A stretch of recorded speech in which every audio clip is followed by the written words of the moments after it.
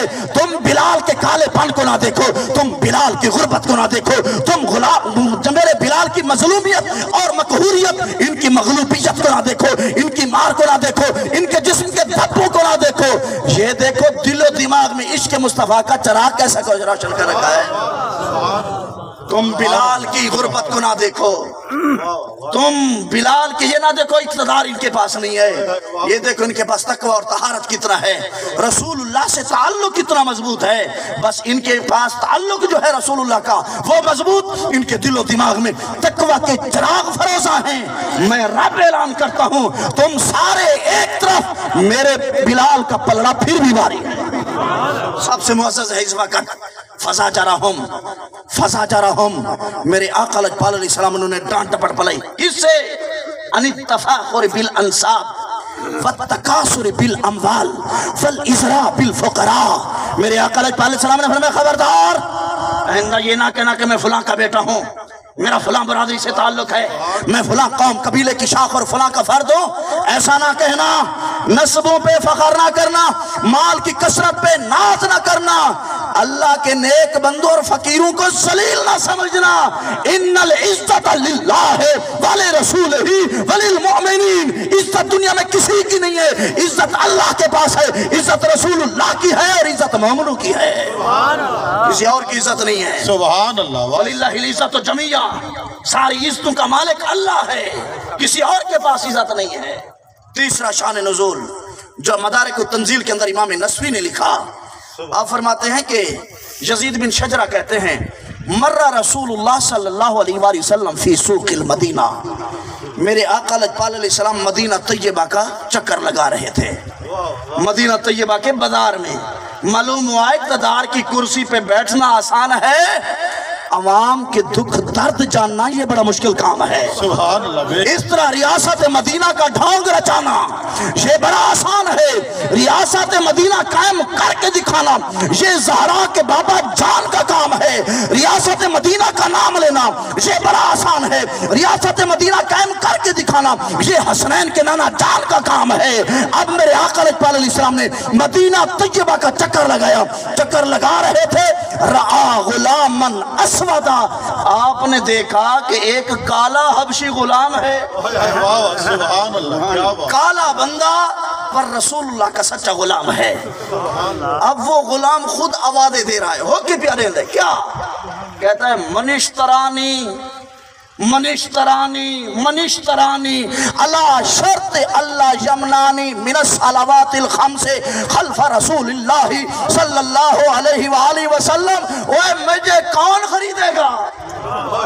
نہیں سمجھا یار تم نے؟ سبحان اللہ، وہ آقا علیہ السلام کا عاشق صادق کہتے ہیں منشترانی، کون ہے مدینہ طیبہ کی مارکیٹ کے اندر، کون سا بیپاری، کون سا مرچنڈائز، کون سا تاجر جو مجھ غلام کو خریدے؟ نہ روٹی پانی کی کوئی شرط ہے، نہ رہائش، نہ فیسلٹیز، نہ کوئی کوالٹیز، نہ کھانے پینے کی شرط، نہ پہننے کی شرط، نہ سہولیات کی شرط، نہ بازاروں کی شرط، نہ دیہاتوں کی شرط، نہ تنگی کی شرط، نہ وسعت کی شرط، میری کوئی شرط نہیں، بس مجھ غریب کی ایک ہی شرط ہے، سارا دن مجھ سے کموانا، سارا دن مجھے مارنا، سارا دن مجھ سے پیٹنا، سارا دن مجھ سے مشقت کرانا، پر جب نماز کا وقت ہے تو مدینے کے تاجدار کے پیچھے نماز پڑھنے دینا۔ سبحان اللہ، سبحان اور کوئی شرط نہیں، میں رسول اللہ کا غلام ہوں، جب نماز کا ٹائم ہو تو مجھے نماز آقا کے پیچھے پڑھنے دینا، بس وہ آوازیں لگا رہا تھا۔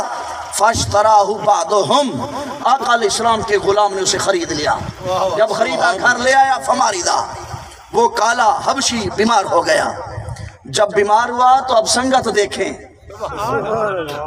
فَعَادَهُ رسول اللہ صلی اللہ علیہ وآلہ وسلم، آقا لجپال بنفس نفیس تشریف لائے، عیادت کی، نہیں سمجھے؟ آج دیکھیں مشایخ اعظام کا جمع غفیر، علماء اور طلباء کا مجمع، بڑے بڑے لوگ مر جاتے ہیں، ٹھیک ہے مجمع اکٹھے کر کر لیتے ہیں، لیکن ایمان سے بتانا، بڑے بڑے سیاستدان گئے، بڑے بڑے زمیندار گئے، بڑے بڑے جاگیردار گئے، اس مجمع کے اندر جتنے طلباء علماء اور مشائخ وہاں پہ ہوتے ہیں، جتنے ان کے خیر خواہ اور دعا کرنے والے موجود ہیں کہیں اور ہوتے ہیں. یہ اچھے لوگوں کی سنگت کا نتیجہ ہے. جس طرح میرے آقا علیہ السلام نے اپنے غلاموں کے ساتھ نبھا کے دکھائی، مشائخ اعظام کو بھی درس دے گئے کہ تمہارے بھی غلام ہو تو توڑ نبھانا. میرے شیخ طریقت کے ساتھ ان کی سچی جاری تھی. وہ عاشق صادق تھے اپنے مرشد کامل کے، سچے غلام تھے، لنگر پہ خرچ کرنے والے، پیر بھائیوں پہ خرچ کرنے والے، مسلک کی خاطر کام کرنے والے، اپنے شیخ کے قدموں میں بچھ جانے والے.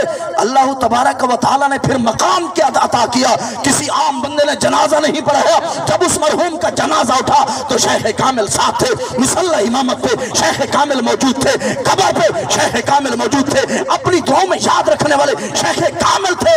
اگر دعائے مغفرت کا مجمع ہے، کل خانی کا ختم شریف کا اجتماع ہے، پھر بھی شیخ کامل موجود ہے. سبحان اللہ. لجپال پریتاں توڑ دے نہیں، جیندی باں پھڑ دے انہوں چھوڑ دے نہیں. یہ لجپال لوگوں کا طریقہ ہے. میرے آقا لجپال علیہ السلام نے لجپالی فرمائی.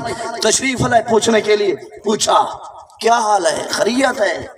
کیا عالم ہوگا اس وقت اس حبشی غلام کی عظمت کا اور قسمت کا.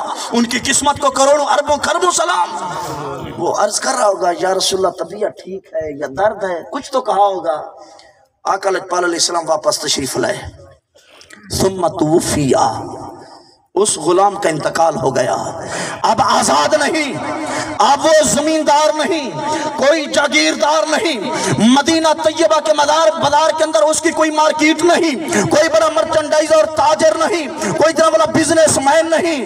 بس بکتا بکتا مدینہ طیبہ کی مارکیٹ کے اندر آیا. میرے آقا کو پسند کیوں آیا؟ اس کے دل و دماغ کے اندر خوف خدا بھی تھا، عشق مصطفیٰ بھی تھا. میرے آقا علیہ السلام تشریف لائے، جنازے پہ آئے. فحاضر دفنہ، جب جنازہ اٹھا تو توڑ قبر تک بھی گئے. میرے آقا علیہ السلام موجود ہیں. قالوا فی ذالک شیئا، لوگ باتیں کرنے لگے، دیکھو یار تھا تو کالا حبشی. آقا نے کتنا کرم فرمایا. بیمار ہوئے تو پوچھنے کے لیے، جب جناب والا فوت ہوا تو جنازہ کے لیے، جب قبر میں دفن کرنے لگے تو دفن کے لیے بھی حاضر ہیں. اس وقت انزل اللہ تعالی ہذہ الآیہ، رب العالمین نے اس وقت آیت کریمہ نازل فرمائی کہ اے پیارے حبیب علیہ السلام کے غلام کے بارے میں باتیں کرنے والوں، ان اکرمکم عند اللہ اتقاکم. اللہ تبارک و تعالیٰ کے دربار میں رنگ نہیں دیکھے جاتے، برادریاں نہیں دیکھی جاتی، پیسہ نہیں تولا جاتا، کاروبار نہیں دیکھا جاتا، رقبہ جات کی طرف نظر نہیں کی جاتی. رب کے دربار میں دلوں کا تقوی دیکھا جاتا ہے. اگرچہ غلام ہے پر دیکھو غلام کس کا ہے؟ یہ آقا کا غلام ہے، کائنات کا امام ہے. بڑے بڑے رئیس، بڑے بڑے سجادہ نشین، بڑے بڑے علماء، شیوخ الحدیث جب آقا علیہ السلام کے اس حبشی غلام کا نام لیں گے اس وقت بھی ادب کو ملحوظ خاطر رکھیں گے. کیا یہ عزت کیوں ملی؟ یہ عزت ملی تقوی اور طہارت کی بنیاد پر. اب دیکھتے ہیں یہاں اتقا سے مراد کیا ہے. سبحان اللہ، بہت خوب، کیا بات، سبحان اللہ. کیونکہ جمادی الثانی کا مہینہ ہے اور اس کو کہتے ہیں یہ مہینہ ہے تاجدار صداقت. محبت سے بولیے تاجدار صداقت، خلیفہ بلا فصل، افضل البشر بعد الانبیاء، سیدنا صدیق اکبر. سبحان اللہ. کیونکہ عام ہستی نہیں، نبی پاک علیہ السلام کے یار غار ہیں، یار مزار ہیں، اور انشاءاللہ جنت کے رفیق اور ساتھی ہوں گے. میرے آقا علیہ السلام نے سیدنا صدیق اکبر کو دیکھ کر ارشاد فرمایا، قال رسول اللہ صلی اللہ علیہ وسلم لے ابی بکر شابا بکر. ذرا زور سے بولیے. میرے آقا علیہ السلام نے فرمایا، اے پیارے ابو بکر. جی یا رسول اللہ صلی اللہ علیہ وسلم. سرکار علیہ السلام نے فرمایا، ما اطیب مالکا، سبحان اللہ. چنگا ہے تیرا مال. ما اطیب مالکا، کتنا پاکیزہ ہے تیرا مال، کتنا ستھرا ہے تیرا مال یا رسول اللہ، کیسے؟ میرے آقا پال علیہ الصلوۃ والتسلیم دیکھیں تاجدار ختم نبوت، تاجدار صداقت کے مال کی تعریف کس انداز میں کرتے ہیں، آپ کی وفاداری کس انداز میں بیان فرماتے ہیں۔ میرے آقا پال علیہ السلام نے ارشاد فرمایا من مالکا بلال مؤذنی، تیرے مال کی وجہ سے بلال میرا مؤذن بنا۔ تیرا مال تھا، بلال کو خریدا گیا، تیرے مال سے بلال آزاد ہوا، آزادی ملی، میرے قدموں میں آیا، میرے قدموں میں آیا تو کعبہ کی چھت ملی، توحید اور رسالت کا ترانہ اس نے پڑھا، من مالکا بلال المؤذنی۔ اے صدیق تیرا مال کتنا ستھرا ہے، تیرے مال سے بلال میرا مؤذن بنا۔ سبحان اللہ سبحان اللہ۔ مال وہی اچھا ہوتا ہے جو راہ خدا میں خرچ ہو جائے، راہ خدا میں خرچ ہو جائے۔ اب دیکھیں حاجی ولایت گجر رحمت اللہ تعالیٰ علیہ الباروی اپنا مال کہاں خرچ کرتے تھے؟ للو تللو پہ؟ کیا موسیقی کی محافل میں؟ نہیں، ہم نے جب بھی دیکھا استان مقدس پہ لنگر تقسیم کر رہے ہیں، کسی نے کہا یار شہرت ہے، نہیں شہرت نہیں ہے، میں تو درویشوں کی خدمت کرتا ہوں، کسی کو قہوہ پلایا، کسی کو چھوارے دے، کسی کو کھجور دی، کسی کو کعبۃ اللہ کا غلاف دیا، کسی کو کپڑوں کے سور دیے، کسی طالب علم کو کپڑے پہنا دیے، کسی کو کتاب لے کر دے دی، عالم دین کی خدمت کر دی۔ اور تو کیوں کرتا ہے؟ کہنے لگا میں اللہ اور اس کے رسول کی رضا کے لیے ایسا کرتا ہوں، سبحان اللہ۔ میں تو سنت صدیق اکبر ادا کرتا ہوں۔ اس لیے میرے آقا نے فرمایا من مالک بلال المؤذنی، اے پیارے صدیق اکبر تیرے پیارے اور مقدس مال سے میرا بلال مؤذن رسول